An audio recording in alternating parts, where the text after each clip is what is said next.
Edmundo Jacobo Molina. En Aristegui Noticias.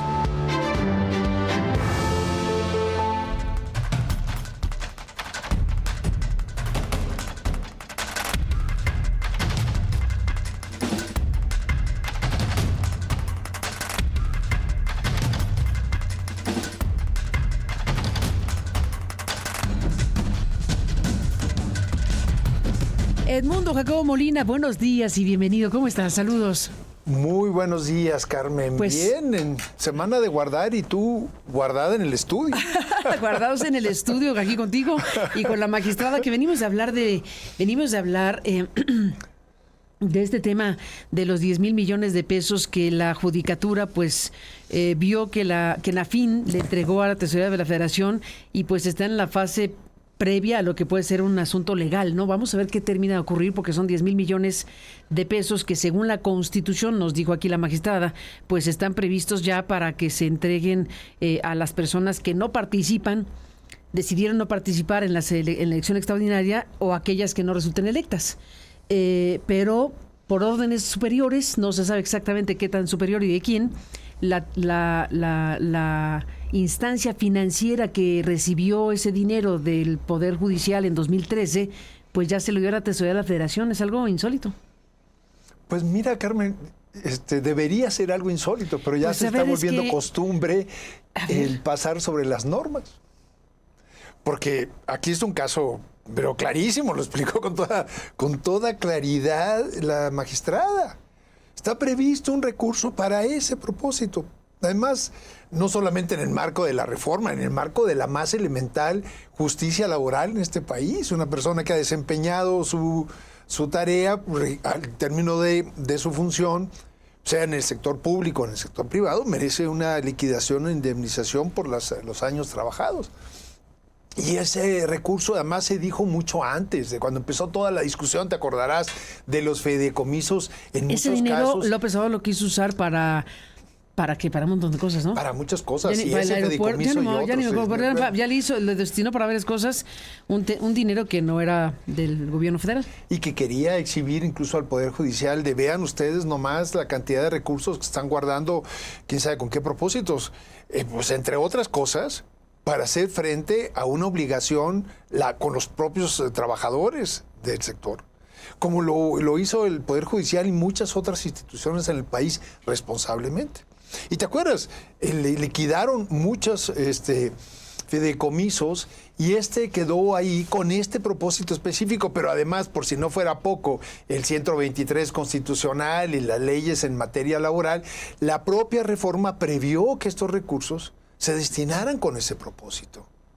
Y ahora resulta pues que ni el 123, ni la materia laboral, ni la reforma al Poder Judicial, y ese dinero de repente termina en la Tesorería de la Federación.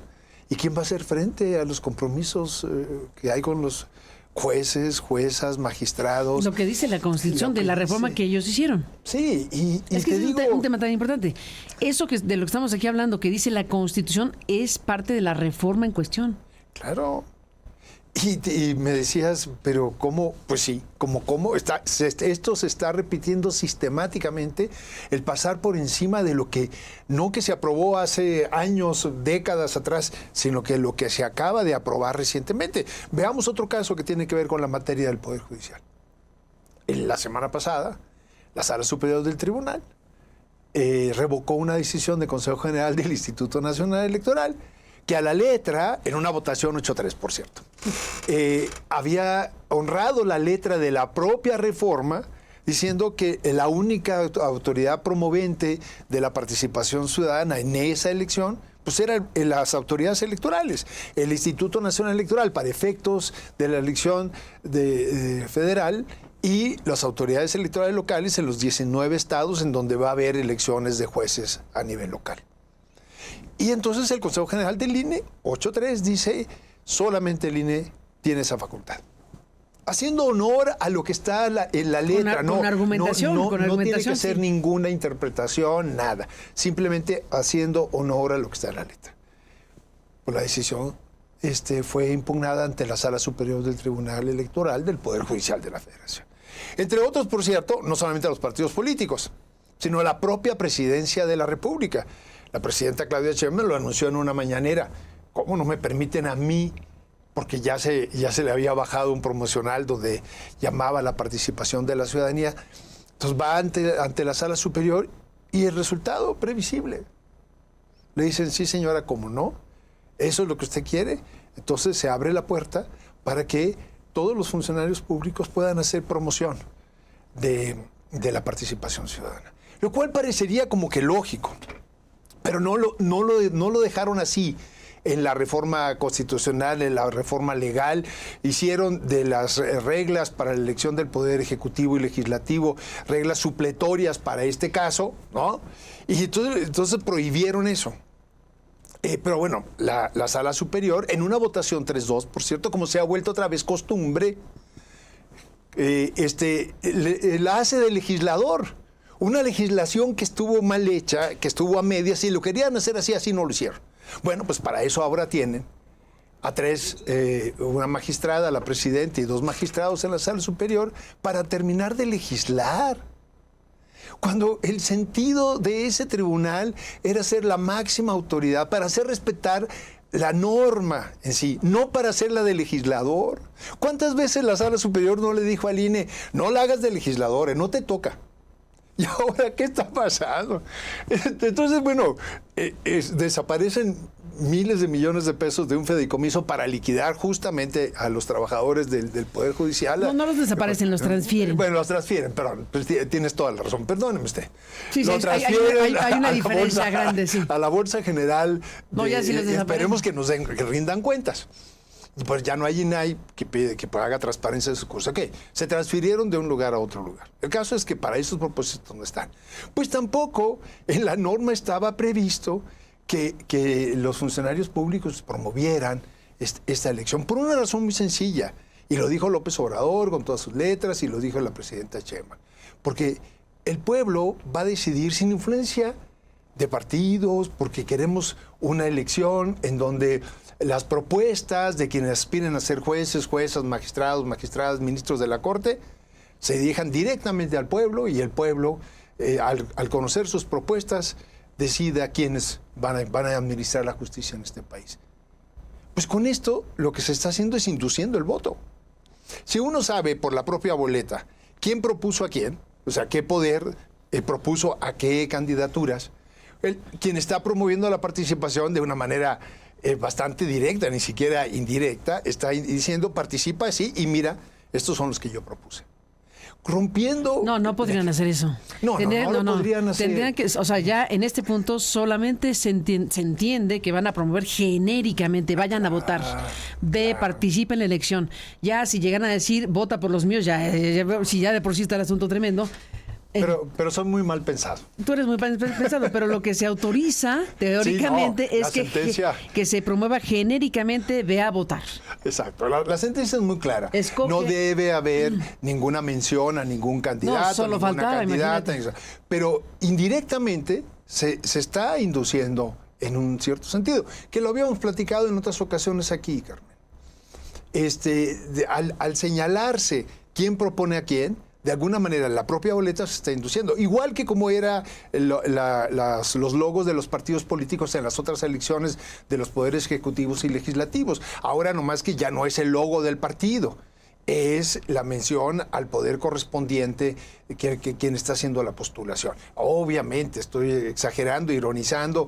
La sentencia dice no debe hacerse promoción personalizada, es una promoción genérica, pero al hacerlo de esta manera, implícitamente se está induciendo en un cierto sentido. Y luego, además, la magistrada Janine Otálora, que creo que con toda razón, hace referencia en su voto particular, en su disenso en esa minoría que quedó junto con el magistrado Reyes Rodríguez, a que se está violentando el 134 constitucional, que prohíbe el uso de recursos públicos para efectos político-electorales. Y Janine Otálora lo dice con toda claridad. Por si fuera poco esto, una cierta inducción implícita del sentido del voto, se van a usar recursos públicos para eso. Eso está prohibido en la Constitución. Y López Obrador fue uno de los principales Oye, promoventes de eso durante los años en que fue oposición, para evitar una inequidad en la contienda por el uso de los recursos. Y el abuso, no solamente de recursos públicos, sino la sobreexposición que un funcionario público tiene, dado el cargo que desempeña, rompiendo la equidad de la contienda político-electoral. Entonces no me sorprende, que los recursos para un propósito ahora están en otro lado y no para lo que se previó. Como tampoco se empieza a hacer costumbre que la Sala Superior se vuelva un legislador en materia político-electoral, para completar una reforma que por las prisas se hizo sin la técnica legislativa correspondiente, cuando a lo mejor debió haberse hecho un capítulo exprofeso de la Ley General de Instituciones Electorales para atender la particularidad de esta elección y no hacer supletorio lo otro, porque no cabe. La naturaleza del Poder Judicial, su forma de proceder, su administración es otra cosa, distinta a lo que es un legislador, distinta a lo que es un ejecutivo para funciones públicas. No lo hicieron así.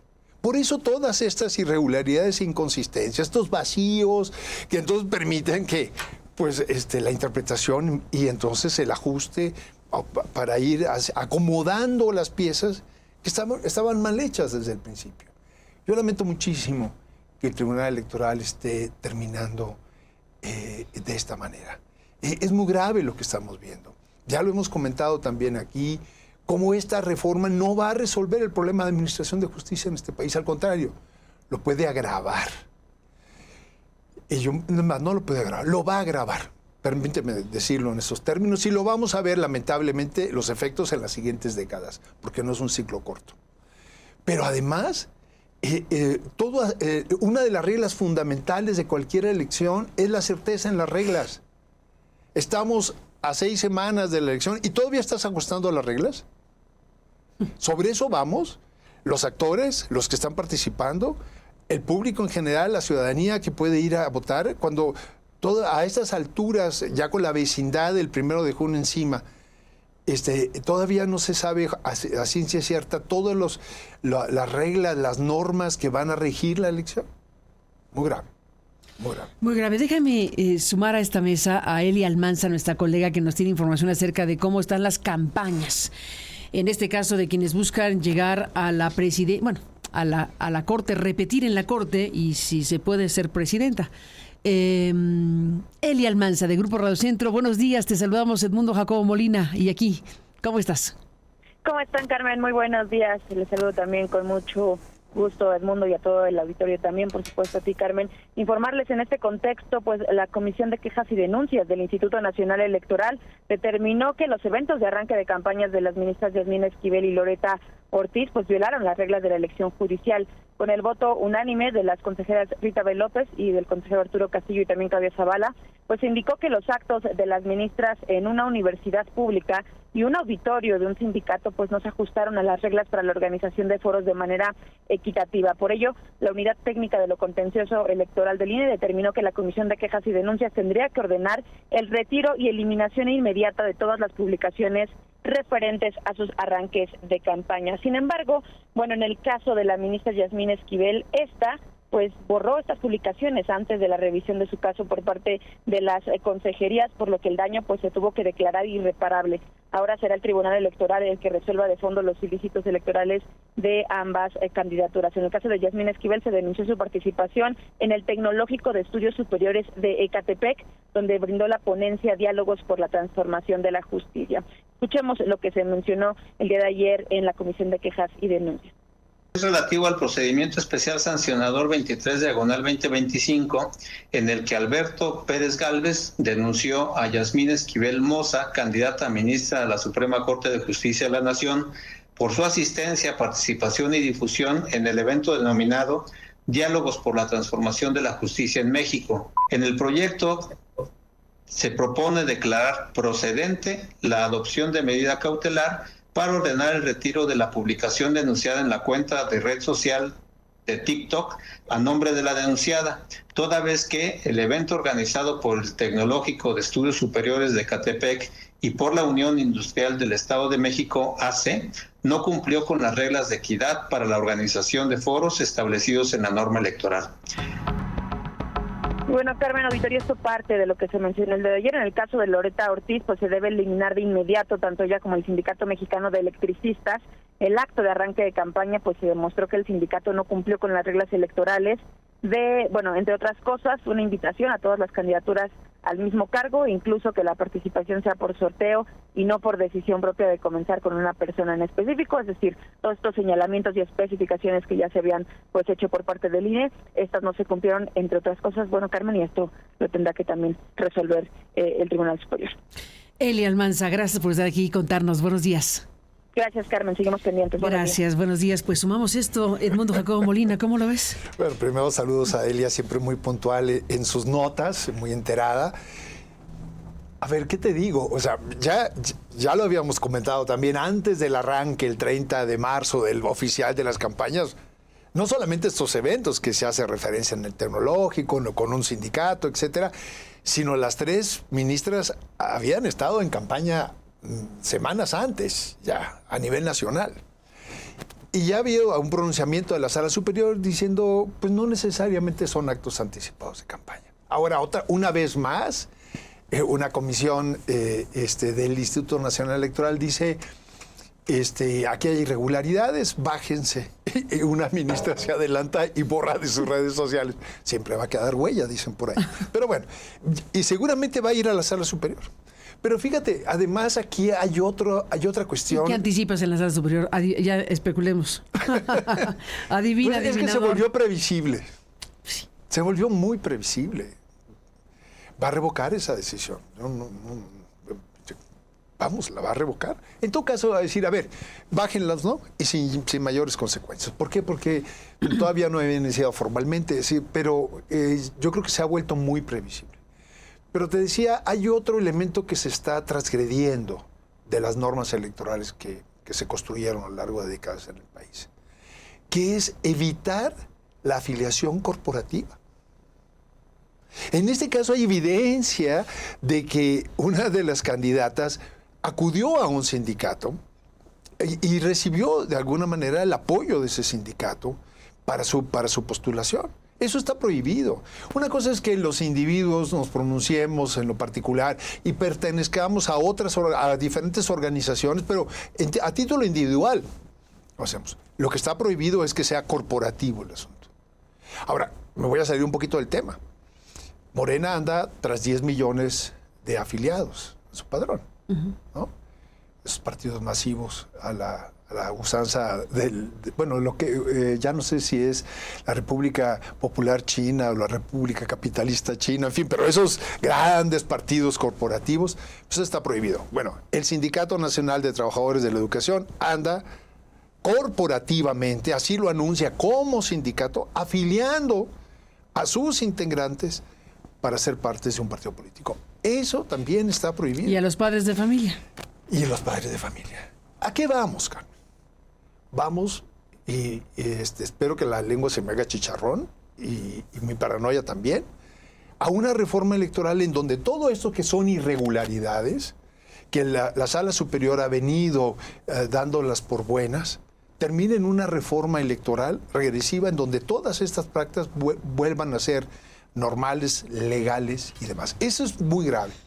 Todo esto que estamos viendo, creo lamentablemente que muy pronto podría traducirse en aquella reforma que dejó pendiente López Obrador y además mejorada con todo lo que estamos viendo ahora, que son prácticas antidemocráticas, que rompen equidad en la contienda, que están cerrando el espectro del sistema político mexicano y que nos pueden llevar a tratar de terminar de confirmar un régimen autoritario en este país. De eso estamos hablando. Entonces, se nos está volviendo costumbre ver cómo las normas se van saltando una, otra, y la práctica de la Sala Superior del Tribunal Electoral puede ser, de aquí en adelante, después de la elección del 1 de junio, en un Poder Judicial a modo también, que vaya acomodando la letra a los designios del gobierno en turno. Edmundo Jacobo Molina, gracias por estar aquí. Buena semana santa. Muy buena Semana Santa, Carmen. Buenos días. Buenos días. Volvemos. Lorenzo Meyer. fue en Aristegui Noticias. Hablemos de China, de Trump, de aranceles. Lorenzo, buen lunes, bienvenido, ¿cómo estás? No me escucha Lorenzo Meyer. Decía yo que hablemos de China, de aranceles, de Donald Trump. Lorenzo Meyer, ¿me escuchas? Buenos días, ¿cómo estás? ¿Me escuchas? Te escucho muy bien. Ya lo escuchamos. Buen día. Buen lunes, Lorenzo. Pues estamos frente a esto, esperando que venga un nuevo anuncio del señor Donald Trump y lo que está pasando. ¿Qué te dice todo este panorama? Bueno, aquí está el punto que quiero abordar. Las explicaciones en torno a la política de Trump, la política arancelaria y su política exterior en general, yo creo que implican muchos elementos, muchas variables, pero una de ellas es, desde luego, la personalidad del presidente de Estados Unidos y temas que yo no puedo abordar bien porque no soy psiquiatra ni algo que se le parezca. Entonces me enfoco en el tema político más amplio, Carmen. Mira, parto de esta idea un poco esquemática, pero no creo que sea falsa. La Primera Guerra Mundial fue responsabilidad de todas las potencias que intervinieron en ella. Pero al final le echaron la culpa a Alemania.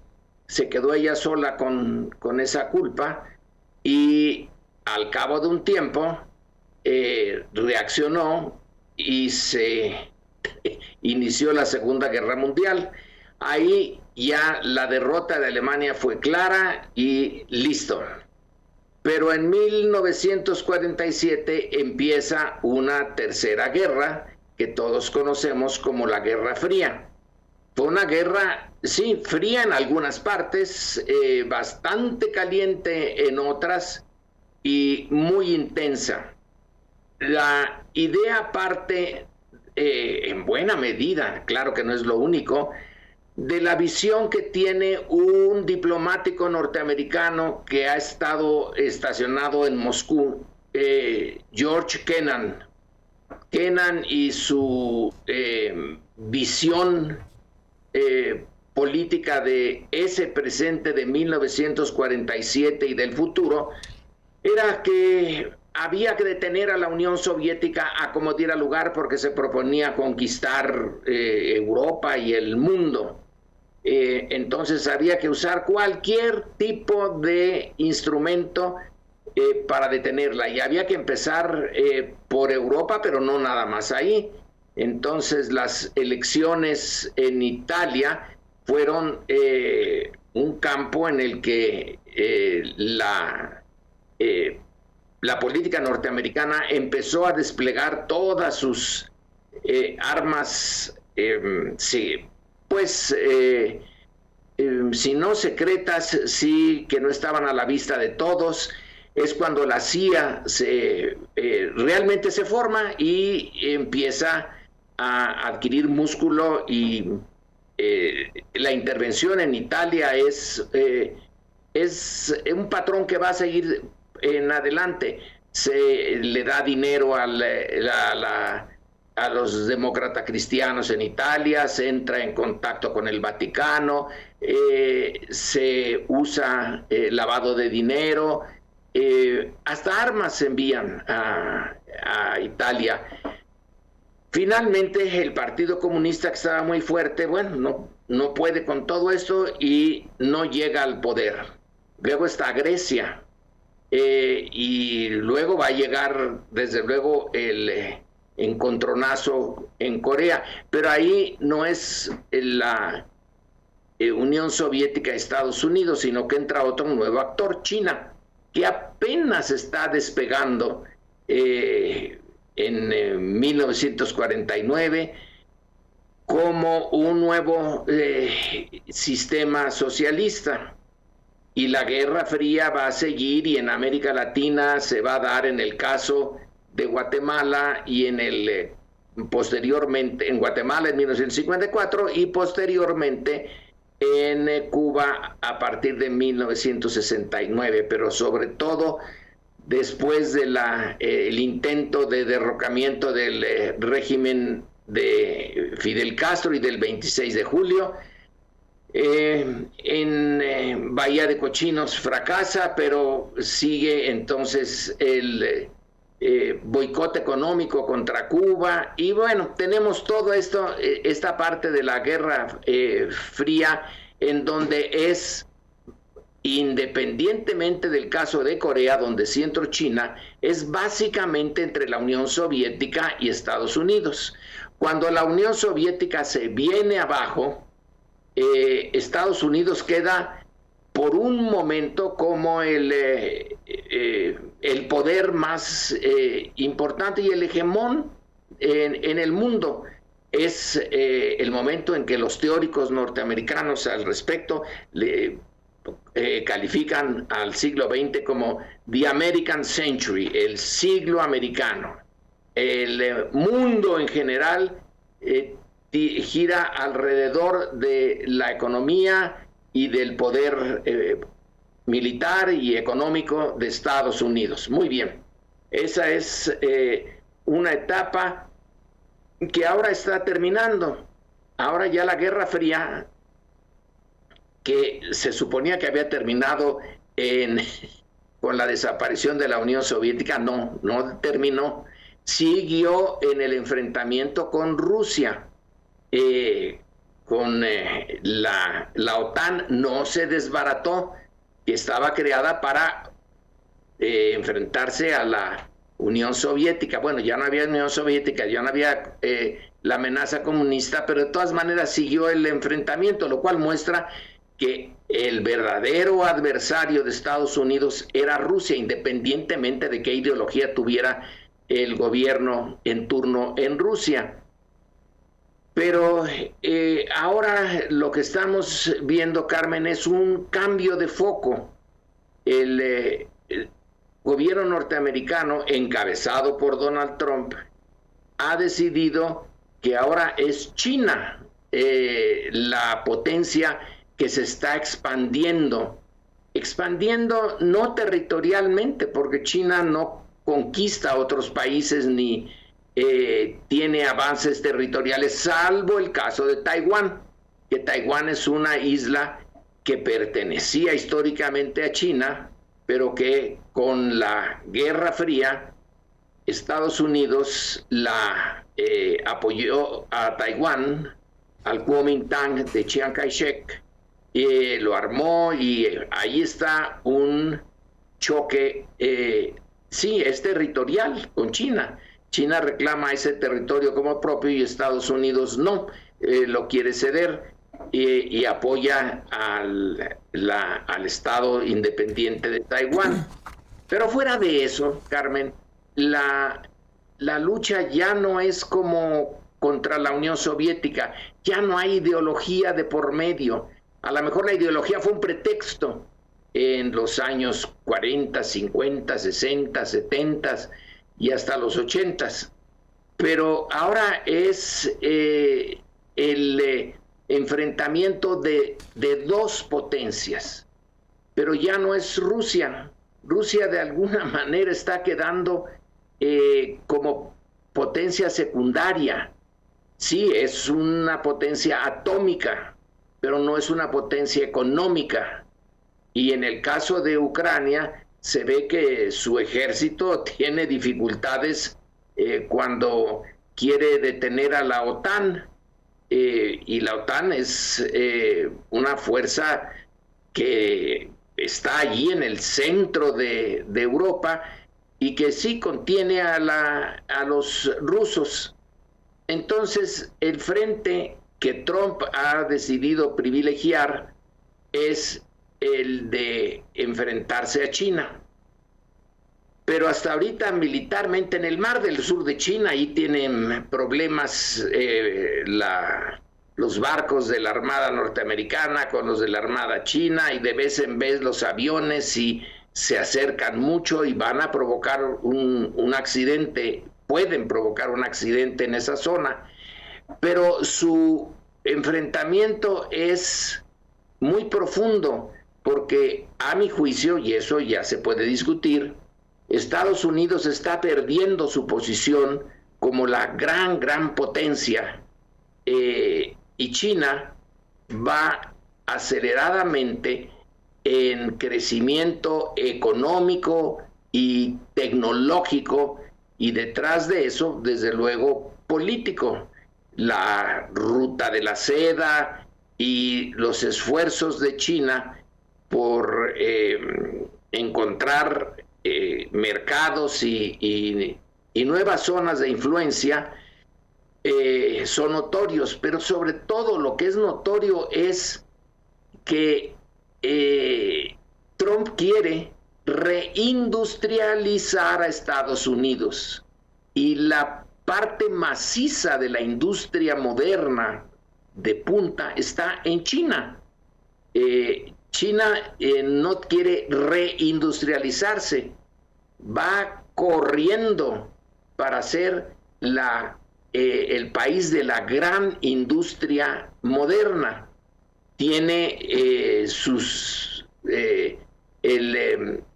creo que es la publicación Nature la que tiene una lista de las universidades de investigación, subrayo, de investigación más importantes en el mundo, y de las 10 más importantes, 9 son chinas y una es norteamericana, que es Harvard, que por cierto está bajo ataque de Trump, que le quiere quitar recursos por no seguir estrictamente su política hacia Israel y el tema palestino. Pero China está graduando a doctorados en las diferentes áreas de las ciencias duras a una velocidad mucho mayor que los norteamericanos. El crecimiento material de China es francamente asombroso. A mí al menos sí me asombra. No he estado en China, pero no se necesita estar ahí, hay que leer y ver, porque ahora en los medios audiovisuales te dan una buena imagen de la naturaleza de la transformación material de China.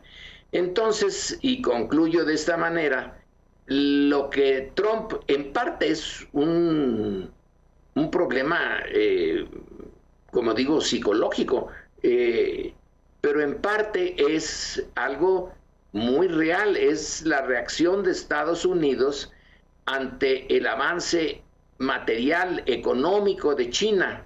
Entonces, los aranceles que están dirigidos básicamente en contra de China, pero que afectan a todo el mundo,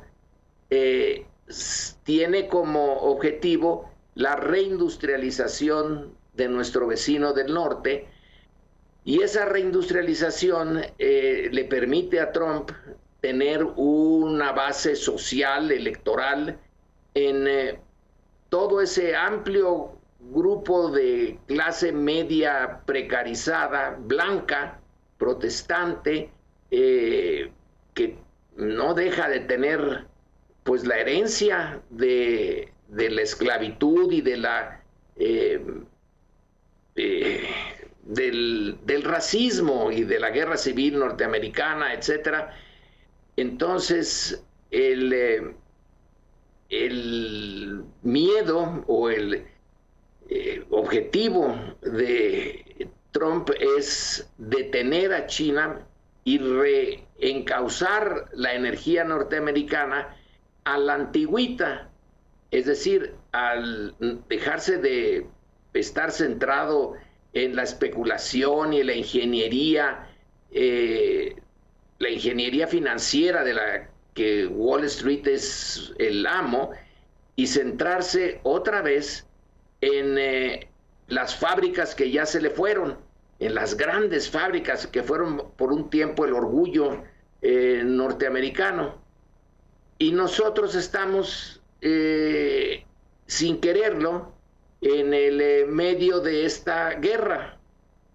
porque el Tratado de Libre Comercio que firmó Salinas y que han seguido apoyando todos los demás gobiernos, el priista, los panistas y el Morena, le da a México el papel de el sitio más cercano a Estados Unidos, en donde la mano de obra es de menor costo que en Estados Unidos. La cercanía permite estar llevando y trayendo, y varias veces los mismos componentes que se ensamblan en México, luego en parte se van a Estados Unidos, luego regresan, luego se vuelven a reensamblar en otras unidades más complejas, y estamos enteramente metidos en la economía industrial de Estados Unidos. Pero ahora Estados Unidos dice, esa economía es la que yo quiero que regrese. Me han estado robando empleos, y en eso de robar empleos, pues ¿a quién van a acusar de manera más directa que a México? Y en este, digamos, esquema no muy claro de Trump, en donde un día dice una cosa y al día siguiente se desdice y luego la vuelve a decir, pero con un aumento en los aranceles, y estar pensando en el ejemplo del presidente McKinley de finales del siglo XIX o principios del XX, como modelo para devolver a Estados Unidos su grandeza, es una cosa que tiene a los economistas norteamericanos, incluidos los norteamericanos, un poco o un mucho asombrados, porque dicen, esa no es la manera, no hay forma de regresar a la economía antigua. La visión norteamericana está basada en una época de oro que ya pasó, y entre que son peras o son manzanas, realmente nuestro país está en la balanza. No sabemos exactamente qué hacer. Hay un plan México para aprovechar el mercado interno, sustituir importaciones hasta donde eso se pueda, y buscar nuevos socios, nuevos mercados. En la CELAC, Claudia Sheinbaum dijo que hay que poner énfasis en una integración latinoamericana. Esa se ensayó en los 1960 y no llevó a ningún lado, pero a lo mejor ahora, con nuevas circunstancias, a lo mejor esa es una salida. Pero nosotros estamos en buena medida en el clásico dilema de las sociedades dependientes. Dependemos sobre todo nuestra economía de factores externos muy fuertes, y que apenas si podemos nosotros intervenir un poco en ellos, pero hacia dónde vaya la economía norteamericana es algo que nos va a afectar, pero ¿podemos nosotros tener influencia en ella, en esa decisión? Pues muy poca. Así que es un tiempo difícil para México en su conjunto, para su clase dirigente, ya sea la política o la económica, y no hay un rumbo claro. Lo único que queda claro es que ya no podemos depender de Estados Unidos, que Estados Unidos no es un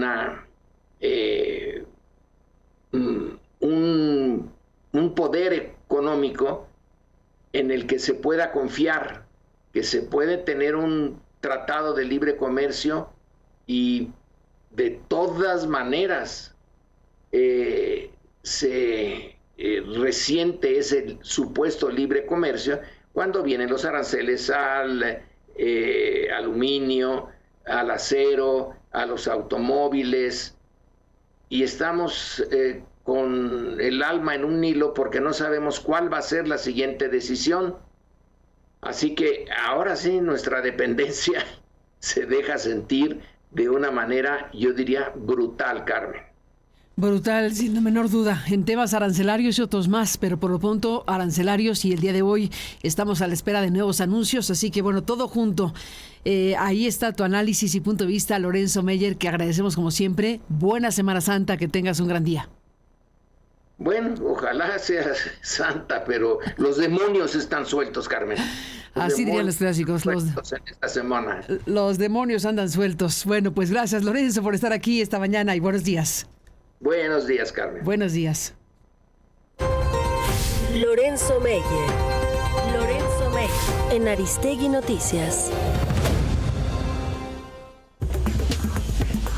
Hablando de Donald Trump, bueno, pues se reunió como estaba previsto con Nayib Bukele, el presidente de El Salvador, y bueno, pues tal como lo dice la agencia EFE, el presidente Donald Trump agradeció este lunes, hoy, hace rato, a su homólogo salvadoreño Nayib Bukele por aceptar la expulsión de cientos de migrantes acusados de terrorismo de cara a solucionar el problema de fronteras abiertas que dice heredó de anteriores administraciones.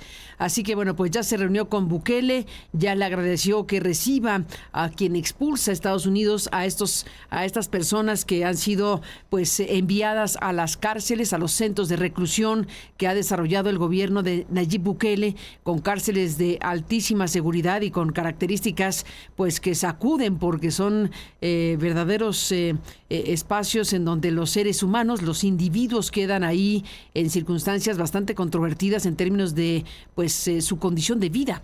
En pocas palabras, además de la manera en que exhibe a los individuos que están en este sistema carcelario, los muestra, los coloca prácticamente como escenografías brutales, hablando de brutalidades. Y bueno, pues Nayib Bukele ahí con Donald Trump y parte de su equipo.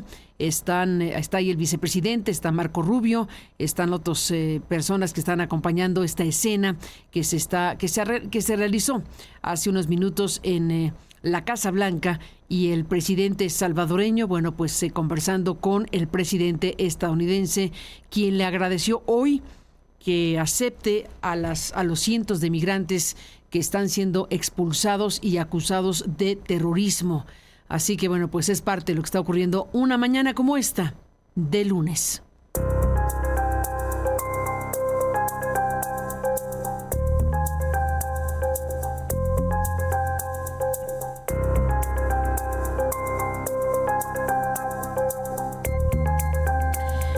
Y sobre el Ecuador, pues estamos siguiendo de cerca lo que ocurre en este país, porque hubo elecciones ayer y bueno, pues según el Consejo Electoral ganó ampliamente el presidente Noboa, se reelige el presidente Noboa, pero la candidata opositora no está reconociendo el resultado y está pidiendo que se cuenten los votos de nuevo, que se vuelva a revisar lo que se contó en estas últimas horas. Así que vamos por partes.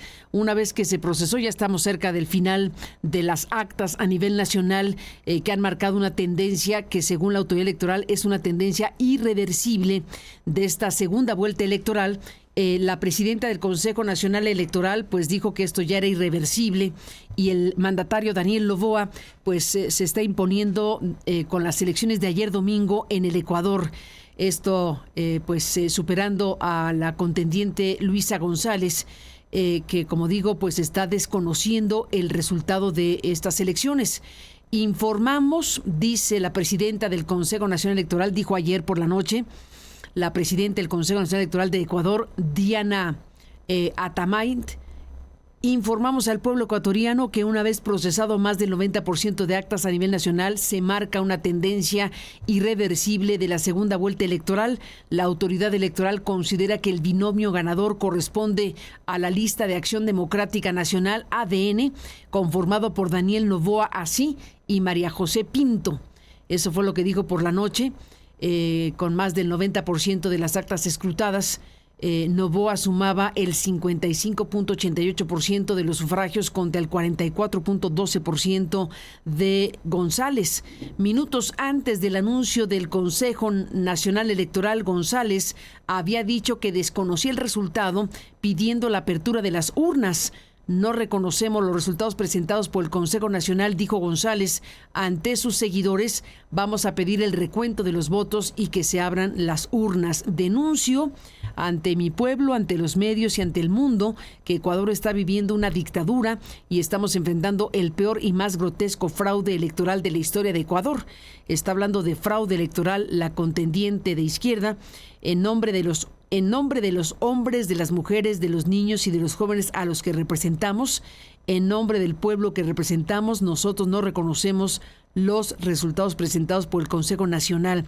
Se esperaba que la segunda vuelta entre los rivales fuera mucho más reñida después de que Noboa terminara la primera vuelta de febrero con una ventaja de tan solo 16,746 votos sobre González. Ambos candidatos, así como el mentor de González, el expresidente Rafael Correa, que gobernó de 2007 a 2017, habían instado a sus observadores a prevenir un posible fraude electoral. Cada uno contó con más de 45,000 observadores en los centros de votación. Así que bueno, pues vamos a ver qué termina de ocurrir, pero por lo pronto la autoridad electoral ha dicho que gana Noboa. Tendrá que hacerse cargo de la petición que está haciendo la candidata de izquierda que pide que se reabran las urnas.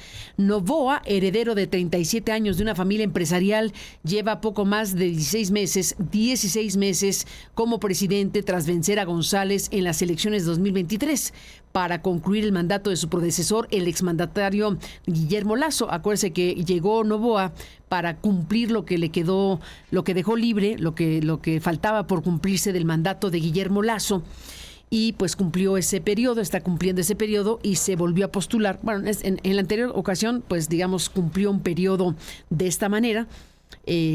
Suplió la ausencia de Guillermo Lasso, que dejó el mandato y lo tomó Noboa.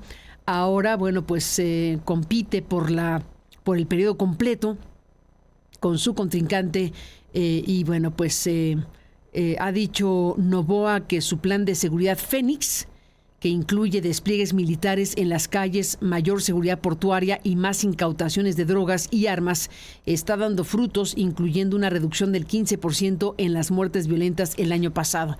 Es parte de lo que Reuters recoge de quién es Daniel Noboa, el presidente actual, que pues ha competido por la presidencia y que ahora pues está llevando la autoridad electoral el escrutinio correspondiente, dando ya una cifra que considera irreversible y por lo tanto dando ganador a Noboa y a la fórmula de vicepresidencia, asunto con el cual no está de acuerdo la otra candidata. Así que una elección que será impugnada, que está siendo impugnada.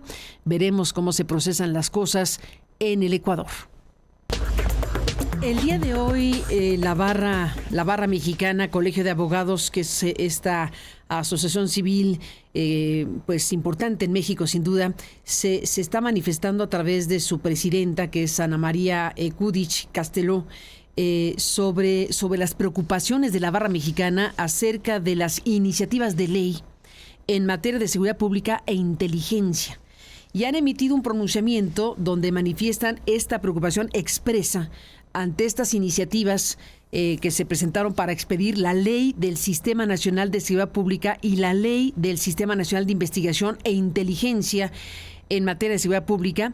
Y estas propuestas incluyen disposiciones que ponen en riesgo, dicen las y los abogados de esta barra, ponen en riesgo derechos fundamentales, especialmente el derecho a la privacidad y a la inviolabilidad de las comunicaciones establecidos en el artículo 16 de la Constitución. Las iniciativas plantean la creación de bases de datos con información personal fiscal, bases de datos con información personal, fiscal, financiera, telefónica, biométrica de las personas, sin orden judicial, sin criterios claros sobre su necesidad o proporcionalidad y sin medidas adecuadas de seguridad ni mecanismos efectivos de rendición de cuentas. Se propone un registro similar al Registro Nacional de Usuarios de Telefonía Móvil, el PANAUT, que fue declarado inconstitucional por la Suprema Corte de Justicia de la Nación por violar los derechos a la privacidad y a la protección de datos personales. La ONU ha advertido que el uso indiscriminado de tecnologías de vigilancia por parte del Estado representa una seria amenaza para la libertad de expresión, la libertad de asociación y la privacidad en la era digital.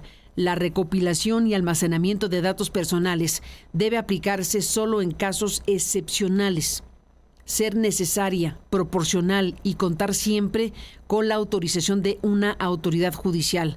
Fortalecer las capacidades del Estado para investigar delitos no debe dar lugar a la vigilancia masiva ni a normalizar el acceso a datos sensibles sin supervisión judicial. Por ello, solicitamos respetuosamente al Poder Legislativo que revise estas iniciativas para asegurar su apego a la Constitución y a los estándares internacionales de derechos humanos. Proponemos, firma la presidenta de la Barra, dotar al Poder Judicial de los recursos necesarios para ejercer un control efectivo y establecer órganos independientes que supervisen las bases de datos autorizadas conforme a estos criterios, ya que su manejo afecta directamente el derecho a la vida privada. Asimismo, hacemos un llamado a entablar un diálogo amplio con personas expertas en derechos humanos y tecnología para construir un marco legal equilibrado que proteja a la ciudadanía sin poner en riesgo sus libertades. Este es el pronunciamiento de la Barra Mexicana Colegio de Abogados, que manifiesta esta preocupación por estas iniciativas de ley en materia de seguridad pública e inteligencia. Le agradezco a su presidenta que nos tome la comunicación para hablar más ampliamente de lo que están viendo los especialistas, de lo que están viendo las y los abogados de esta barra mexicana, pues con estas iniciativas que están en esta condición de iniciativas y que deberían ser discutidas ampliamente antes de convertirse en el marco legal que se perfila. Ana María Kudich, gracias por estar aquí y tomar la comunicación. Buenos días, bienvenida. Buenos días, Carmen. Muchas gracias por el espacio y saludo a toda tu audiencia. Muchas gracias. Pues he leído la comunicación y sí, ciertamente lo que están planteando ustedes suena bastante delicado y grave. ¿Qué están contemplando ustedes en estas iniciativas? ¿Qué tipo de circunstancias específicas destacarías? Pues mira, Carmen, nosotros lo único que queremos es que el Poder Legislativo realmente se haga asesorar por personas expertas, tanto en derechos humanos como en temas de libertades y comunicación, de cómo debería de ser esto, porque pues la verdad es que yo entiendo que hay muchas personas que delinquen allá afuera y que el Estado está queriendo terminar con la delincuencia organizada y todo esto, pero eso no quiere decir que vayan a poder entrar en la privacidad de toda la ciudadanía. A mí me parece que como vienen, o más bien a nuestro colegio le parece que como vienen estas iniciativas, resulta muy peligroso y muy invasivo en la privacidad de todos nosotros, porque al final de cuentas todos estos datos biométricos, los datos fiscales, el que tú no puedas mandar un WhatsApp sin saber que se está leyendo por cualquier autoridad sin una orden judicial, pues resulta violatorio de nuestras garantías individuales. Y esto es una cosa que, pues si tú tienes sospecha o hay una investigación o un juez ha ordenado que se te sigan en tus redes y que se interfieran tus teléfonos, bueno, pues es por alguna razón por la que tú estás involucrado en alguna cuestión que un juzgador ha determinado que se te vigile de esta manera. Pero no puede ser a toda la ciudadanía que sin deberla ni temerla tenemos que estar vigilados por el Estado de esta manera. A nosotros nos parece que como vienen las iniciativas está pues excesivo y violatorio de nuestras garantías constitucionales, y esa es la razón por la que estamos solicitando al legislativo, antes de que estas iniciativas se promulguen, pues que sean revisadas, que se vigilen este tipo de estándares, que se vean cuáles son las consecuencias, cuál es la rendición de cuentas por parte del Estado de por qué se va a hacer una situación así. Vaya, todos tenemos datos biométricos, por ejemplo, en nuestro pasaporte. Efectivamente, bueno, pues si vas a salir de un país, pues vas a otro país, no hay razón para que no des tus datos biométricos. En los bancos nos piden siempre nuestra huella, se toman estos mismos datos biométricos, checar que el INE sí es el INE, tenemos que estar dando nuestros datos personales y renovándolos permanentemente en todos los bancos para que no nos cancelen nuestras cuentas. O sea, ya estamos teniendo una serie de vigilancias en las que, bueno, pues tú quieres tener una cuenta bancaria, pues tienes que hacer eso si quieres o si no quieres, están vigilando el lavado de dinero y nadie dice que esté mal. Pero ahora en el tema de comunicaciones, pues también tenemos que estar acotados en hasta dónde sí y hasta dónde no, porque bueno, pues no puede ser que te estén vigilando hasta dónde te vas a reunir con unos amigos, si criticas por WhatsApp a alguna autoridad, que inmediatamente se sepa que tú estás diciendo una cosa u otra de alguien. Creo que sí es muy importante que estas iniciativas se revisen con mucha profundidad y con mucha cautela, porque sí pueden llegar a ser violatorias de la Constitución, y pues ya lo vimos con todo este tema de los celulares, como lo estamos diciendo en nuestro comunicado, Carmen. Pues aquí está este tema. Como expertos, como Barra Mexicana de Colegio de Abogados, ¿han sido consultados por los legisladores? ¿Piensan que debería haber un parlamento abierto para una ley de esta naturaleza? Yo considero que sí, no solamente que revisen con la Barra Mexicana Colegio de Abogados, que estamos además en la mejor disposición de participar. Nosotros tenemos expertos en telecomunicaciones, expertos en materia de datos personales, expertos en materia de los derechos fundamentales y derechos humanos. No solamente está la Barra, hay otros muchos colegios como la NARE, como el Ilustre, a los cuales también se les puede consultar. Por supuesto que abiertos a que se nos consulte, y qué cosa nos daría más gusto que así fuera. Y si no somos nosotros, bueno, pues que busquen a los expertos que ellos estimen convenientes para asesorarse de cómo van a legislar ahora esto, ¿no? Pues estaremos al pendiente del asunto, desde luego que es muy relevante, y apreciamos mucho que nos hayas contado pues esta mañana, cuando están ustedes emitiendo este comunicado, pues que va dirigido a la sociedad mexicana y a los legisladores específicamente, supongo. No, pues por supuesto, está dirigido a los legisladores de la sociedad mexicana, que también tenemos que estar vigilantes de lo que está pasando y estar solicitando que previo a que se dicten leyes que no tienen ningún fundamento, que son violatorias a la Constitución, pues que se revisen previamente por parte de los mejores expertos de los que se puedan allegar, y por supuesto que nuestro colegio en la mejor disposición de colaborar y de ser consultado por las mejores personas que están en nuestro colegio, para que esto sea en beneficio de nuestro México y de la población entera. Ni más ni menos, pues seguiremos hablando, si me lo permites, Ana María Kudish, presidenta de esta Barra Mexicana Colegio de Abogados. Gracias por estar aquí esta mañana de lunes. Al contrario, Carmen, muchas gracias por difundir nuestro comunicado y por hacerlo más visible. Muchísimas gracias. A ti, Ana María, y a los abogados y abogadas de la Barra que están pues exponiendo esto, que es de enorme importancia, sin la menor duda. Gracias, Carmen. Buenos días a todo tu auditorio.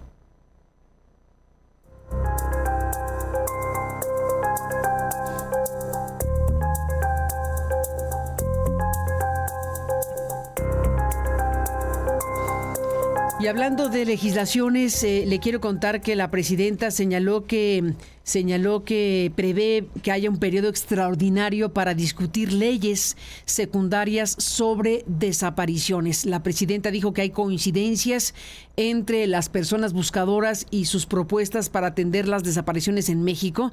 Bueno, pues hay que ver en qué queda todo esto. Hay que decir que el gobierno informó que es probable que se solicite un periodo extraordinario al Congreso de la Unión para discutir esas leyes secundarias en materia de desaparición de personas, ante la posibilidad de que no se alcancen a presentar antes de que concluya el actual periodo ordinario.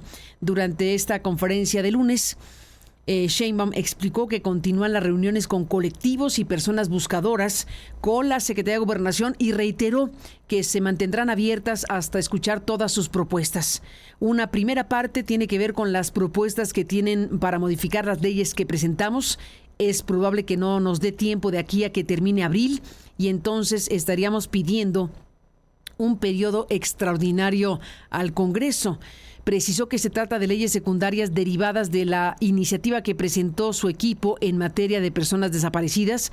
También algunas leyes secundarias que tienen que ver con la reforma al Poder Judicial, que todavía se están consensando con todas las instituciones y que vienen marcadas en la reforma constitucional, pero que el 1 de septiembre, que entra el nuevo Poder Judicial, ya entre con todas las reformas a las leyes secundarias, dijo. Sobre el diálogo con las familias y colectivos, Sheinbaum comentó que hay avances importantes, hay coincidencias dependiendo de cada colectivo, obviamente, pero hay muchas coincidencias y hay además propuestas adicionales, dijo, sobre las propuestas que se han presentado para atender la situación de desapariciones en México. Así que bueno, parte de lo que se dijo el día de hoy en la conferencia matutina de este lunes 14 de abril. Así que bueno, le contamos esto que nos ha presentado nuestra colega Karina Cancino, que está publicando en aristeguinoticias.com, y lo comentamos también esta mañana en el programa En Vivo. Mismo programa que entra en su parte final. Gracias al público que nos permitió acompañarle. Pásela bien, que tenga un gran día, un gran lunes 14 de abril.